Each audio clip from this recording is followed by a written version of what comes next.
حضرت عبداللہ ابن عمر رضی اللہ تعالی عنہ حضور اقدس صلی اللہ علیہ وسلم سے نقل کرتے ہیں کہ روزہ اور قرآن شریف دونوں بندہ کے لیے شفاعت کرتے ہیں۔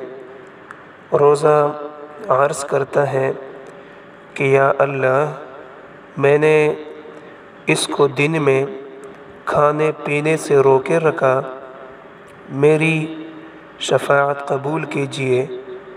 اور قرآن شریف کہتا ہے کہ یا اللہ، میں نے رات کو اس کو سونے سے روکا رکھا، میری شفاعت قبول کیجیے۔ پس دونوں کی شفاعت قبول کی جاتی ہے۔ اللہ تعالی ہمیں قرآن پڑھنے اور روزہ رکھنے کی توفیق عطا فرمائے۔